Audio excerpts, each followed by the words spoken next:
edição 855, ano 11º, e o tema de hoje, Jesus chorou por Jerusalém. Texto bíblico, Evangelho conforme escreveu Lucas, capítulo 19, versículos 28 a 44. É uma bênção para nós, meus amados, ter esta oportunidade de fazer este trabalho e a poder ajudar os nossos irmãos que estão começando. Tem muitos irmãos que estão começando a vida cristã e nós louvamos a Deus porque, pela nossa experiência, eu já na velhice, podemos, de alguma forma, com os nossos frutos, ajudar os nossos irmãos. E o capítulo 19 de Lucas, ele contém a história do Zaqueu, ele contém a história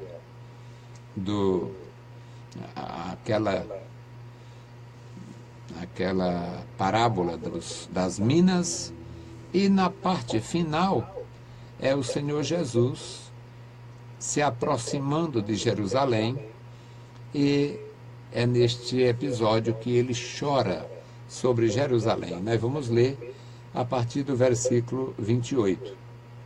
E dito isto, ia caminhando adiante, subindo para Jerusalém.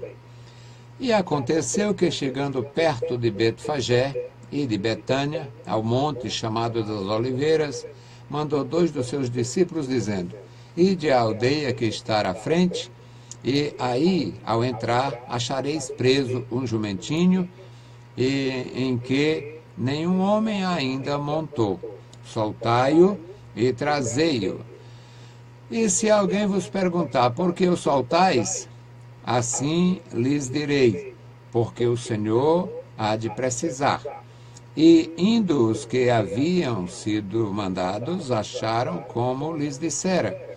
E quando soltaram o jumentinho, seus donos lhe disseram: por que soltais o jumentinho? E eles responderam: porque o Senhor há de mister. E trouxeram-no a Jesus, e lançando sobre o jumentinho as suas vestes, puseram Jesus em cima. E, indo ele, estendiam no caminho as suas vestes. E quando já chegava perto da descida do Monte das Oliveiras, toda a multidão dos discípulos, regozijando-se, começaram a dar louvores a Deus em alta voz por todas as maravilhas que tinham visto, dizendo: Bendito o Rei que vem em nome do Senhor, paz no céu e glória nas alturas. E disseram-lhe, de entre a multidão, alguns dos fariseus: Mestre, repreende os teus discípulos. E respondendo ele, disse-lhes: Digo-vos que se estes se calarem, as próprias pedras clamarão. E, quando iam chegando, vendo a cidade, chorou sobre ela, dizendo: se tu conhecesses também, ao menos neste teu dia, porque a tua paz pertence. Mas agora isto está encoberto aos teus olhos. Porque dias virão sobre ti, em que os teus inimigos te cercarão de trincheiras, e te sitiarão, e te estreitarão de todos os lados, e te derribarão, a ti e aos teus filhos que estão dentro de ti, e não deixarão em ti pedra sobre pedra, pois que não conheceste o tempo da tua visitação. Bendito Deus, Pai querido, Pai santo, Senhor da glória, estamos em tua santa presença. Pedimos, Pai, a tua direção e proteção, pedimos pelos nossos irmãos, pelos nossos ouvintes. Abençoa que nós possamos entender, compreender a tua palavra e guardar em nossos corações. Em nome de Jesus Cristo pedimos e agradecemos. Amém. Meus amados irmãos, a leitura feita na palavra de Deus, ela nos fala de momento extraordinário, um momento marcante no ministério de Jesus Cristo e na experiência dos seus discípulos. A mensagem que nós temos no Novo Testamento, ela é uma mensagem fundamentada na experiência pessoal dos discípulos de Jesus Cristo e no ensino que eles produziram. Muito embora, ao realizar aquelas maravilhas, ao fazer aqueles trabalhos, não havia registro. Jesus não tinha um biógrafo para registrar sua história, sua vida, seus dados. Jesus não teve isto.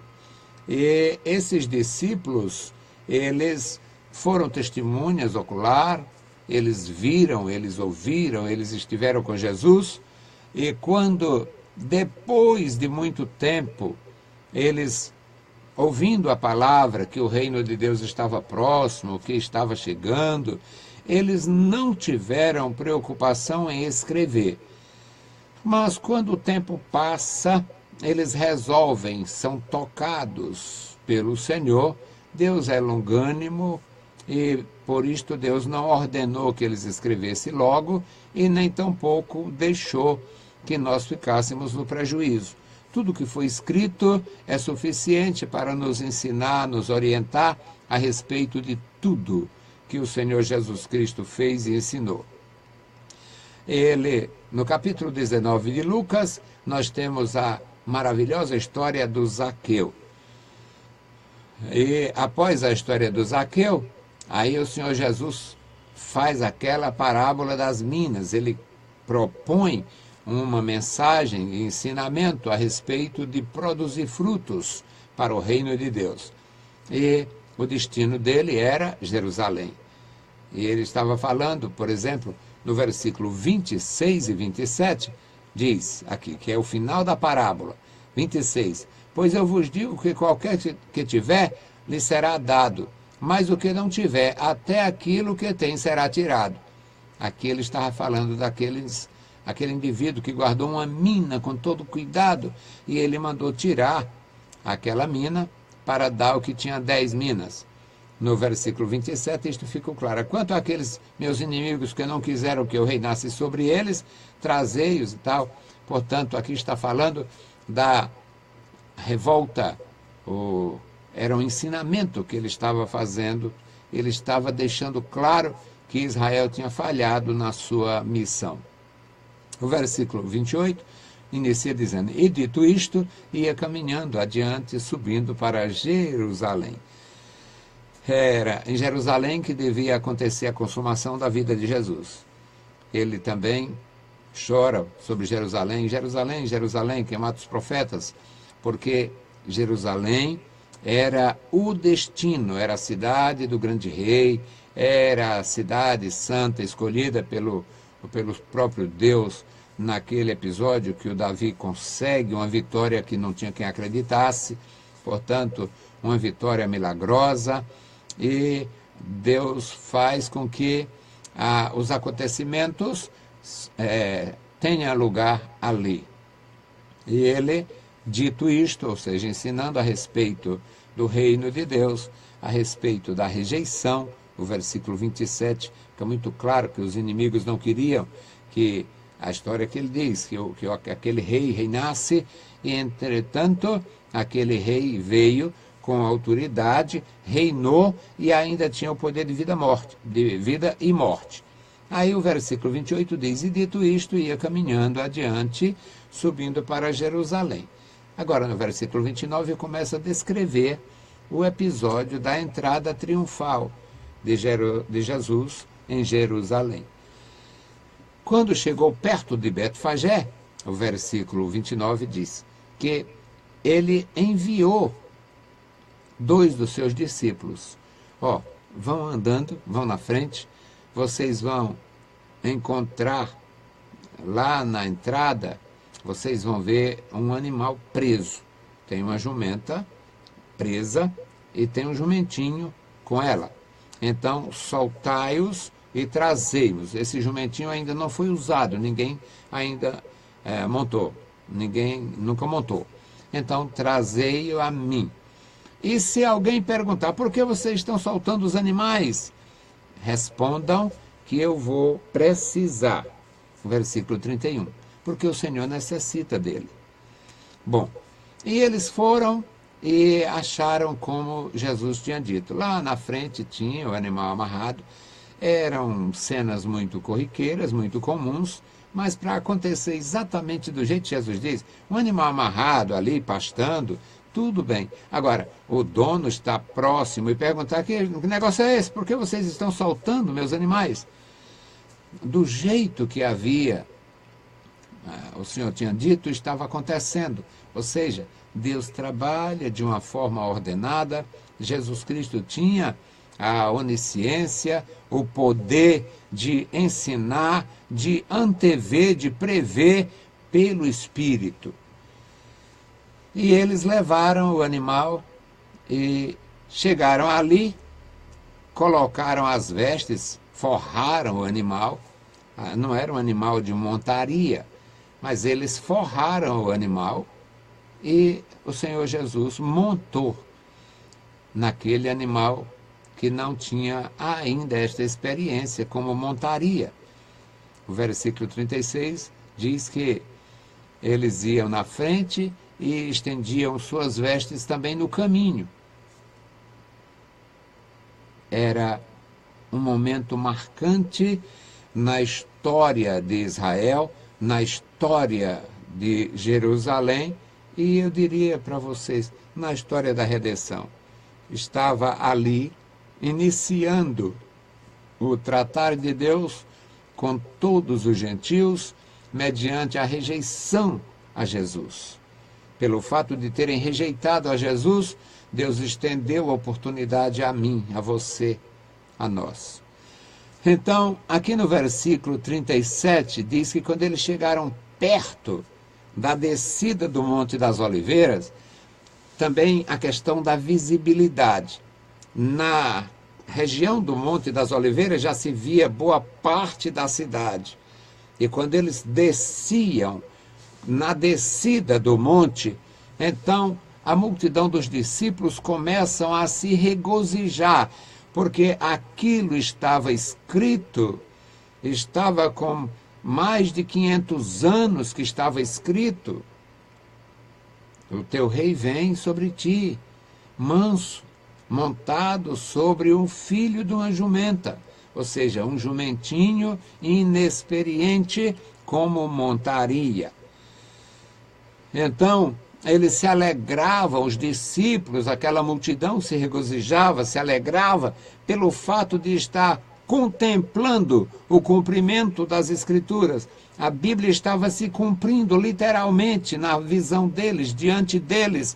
Era algo que eles podiam contemplar a cena e meditar no texto. Então eles começaram a louvar, a glorificar, a exaltar a Deus. Louvar aqui não significava cântico, e sim expressão de louvor, exaltação ao Senhor. Eram palavras, digamos, de ordem que bendizia a Deus. E o versículo 38 diz que eles iam exclamando, bendito o Rei que vem em nome do Senhor, paz no céu, glória nas alturas, glória a Deus. Eles evitavam muito mencionar o nome de Deus. Fazia parte da cultura do Antigo Testamento evitar o nome de Deus. Eles tinham uma preferência para usar ou em usar eufemismos. Pequei contra o céu, o filho pródigo diz, quando ele se aproxima, aliás, ele propõe a si mesmo, falando só, lá ainda cuidando da pocilga. Ele diz, eu vou voltar, vou conversar com meu pai, chega lá, vou confessar o meu mal, meu pecado, meu erro, eu vou dizer, pai, eu pequei contra o céu. Eles evitavam falar Deus. Eles falavam uma palavra que correspondia. No ensinamento de Jesus também, na história do rico e Lázaro, também o Senhor Jesus O próprio Cristo usa. Pai Abraão era uma referência a Deus, mas usando um eufemismo, utilizando aí o nome de um patriarca da nação, Pai Abraão. Então aqui os discípulos se alegravam e eles iam glorificando a Deus. Bendito o Rei que vem em nome do Senhor. Senhor era absolutamente comum para eles, a Adonai. Bendito que vem em nome do Senhor, em nome de Adonai, o Senhor. E paz no céu, ótimo, e glória a Deus. Mas eles evitavam mencionar o nome santo, então glória nas alturas, o correspondente à glória a Deus. E entre a multidão, sempre foi assim, irmãos. Na igreja de Jesus tem sempre os cruz. Na multidão tem sempre os observadores, o fariseu, o espião, o cigano. Tem o adorador e o cigano. É muito difícil, dificílimo até, nas solenidades, não ter o adorador e o perverso, o adorador e o espião, o adorador e o clandestino, o adorador e o fariseu. Então, naquele momento de regozijo espiritual para os discípulos e para o Filho de Deus que estava cumprindo a sua missão, a missão de Jesus, era esta, cumprir a vontade do Senhor. Ele já tinha dito, ficou muito claro: Pai, que se possível passa de mim este cálice, contudo seja feita a tua vontade. Ele estava no centro da vontade do Pai, ele estava cumprindo a vontade do Pai, ele estava feliz, se regozijando por estar cumprindo a sua missão maravilhosa, cumprindo a vontade do Pai. Mas o fariseu que estava perto, os fariseus que estavam ali juntos a Jesus, ouvindo aquilo, expressaram também sua forma, da sua maneira. Cada um expressa, cada um abre o coração e solta o que tem dentro. Então, o que eles tinham? Reprovação. Mestre, repreende os teus discípulos. Repreende os teus discípulos. E Jesus disse: digo-vos que se estes se calarem, as próprias pedras clamarão. Eles estão eleitos, eles foram escolhidos, eles estão autorizados, eles receberam poder para clamar, para exaltar a Deus, para proclamar o reino de Deus. Então, bendito o Rei que vem em nome do Senhor, é a proclamação do reino de Deus. Paz no céu é a proclamação do reino de Deus, o Deus da paz, o Senhor da paz, a verdadeira paz. Glória a Deus é exatamente a proclamação, a exclamação máxima do Evangelho, porque tudo na igreja do Senhor Jesus, tudo no Evangelho do Senhor Jesus deve redundar em glória, em engrandecimento, em exaltação a Deus. E no versículo 41, quando ia chegando perto da cidade, quando se aproximou para adentrar a cidade, versículo 41, Jesus vendo a cidade, vendo suas torres, vendo seus prédios, a fortaleza de Antônia, o templo.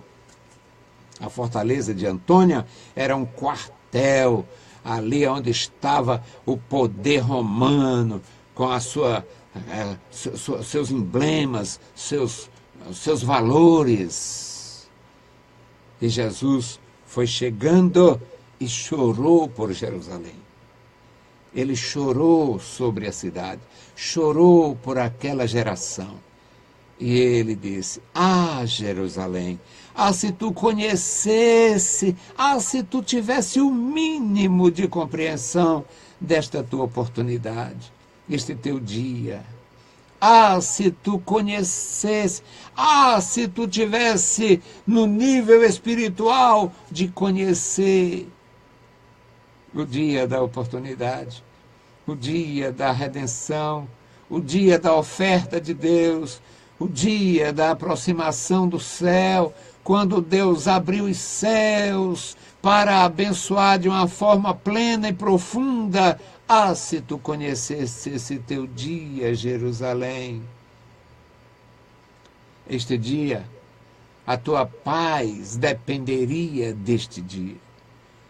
A tua paz seria selada se tu conhecesses este dia.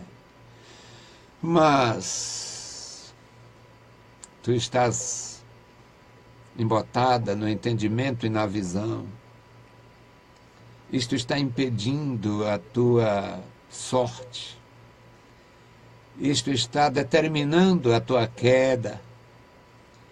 Esta rejeição determina o teu juízo. Ah, Jerusalém, ah, se tu conhecesse esse teu dia, mas está encoberto aos teus olhos. Meus queridos, o que o Senhor Jesus sentiu por Jerusalém, Ele sente por mim, por você, por nossas famílias. Ele sente pela igreja do Brasil, que está arruinada por dentro e por fora. Ele sente pela igreja evangélica ameaçada pela indiferença, pelo materialismo, pelo comunismo. Hoje, nesta falta de vergonha absoluta dos brasileiros, incluindo os pastores, eu vejo dentro de nossas igrejas, aqui, graças a Deus, cessou, pelo menos por enquanto, mas eu vejo comunistas perversos, inimigos, confesso, da Bíblia Sagrada, de Israel, de Deus, da teologia, de tudo que é sagrado. Eles negam, defendem com unhas e dentes suas ideias diabólicas e negam e renegam o Senhor. E fazer politicais dentro de nossos próprios templos. Eu vi isto. Me abatia, me aborrecia, me estarrecia ver isto. Jesus chora pela igreja que não tem respeito pela sua palavra. Jesus chora pela família que não tem respeito pela palavra. Jesus chora pelo pastor que não tem respeito pelo seu rebanho.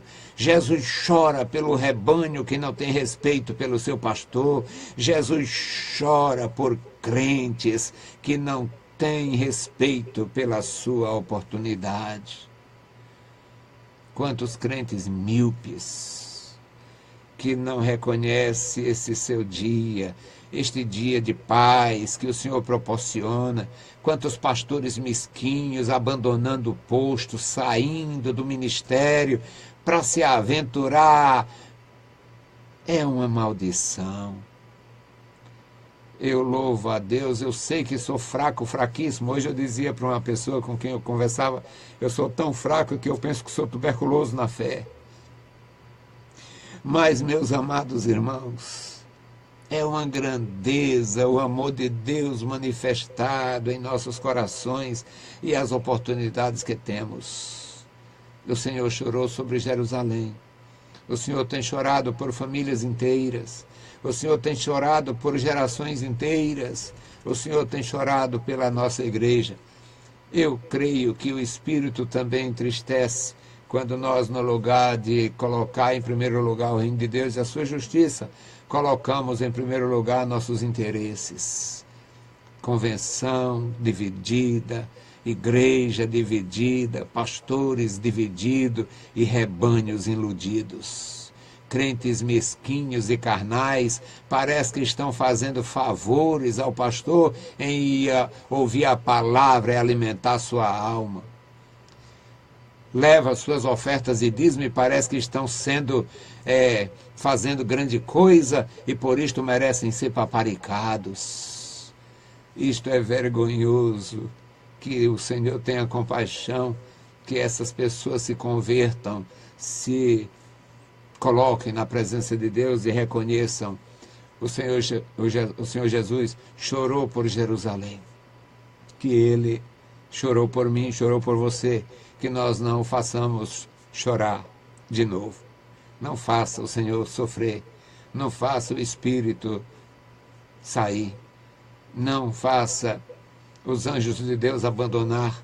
O anjo do Senhor acampa ao redor do que o teme.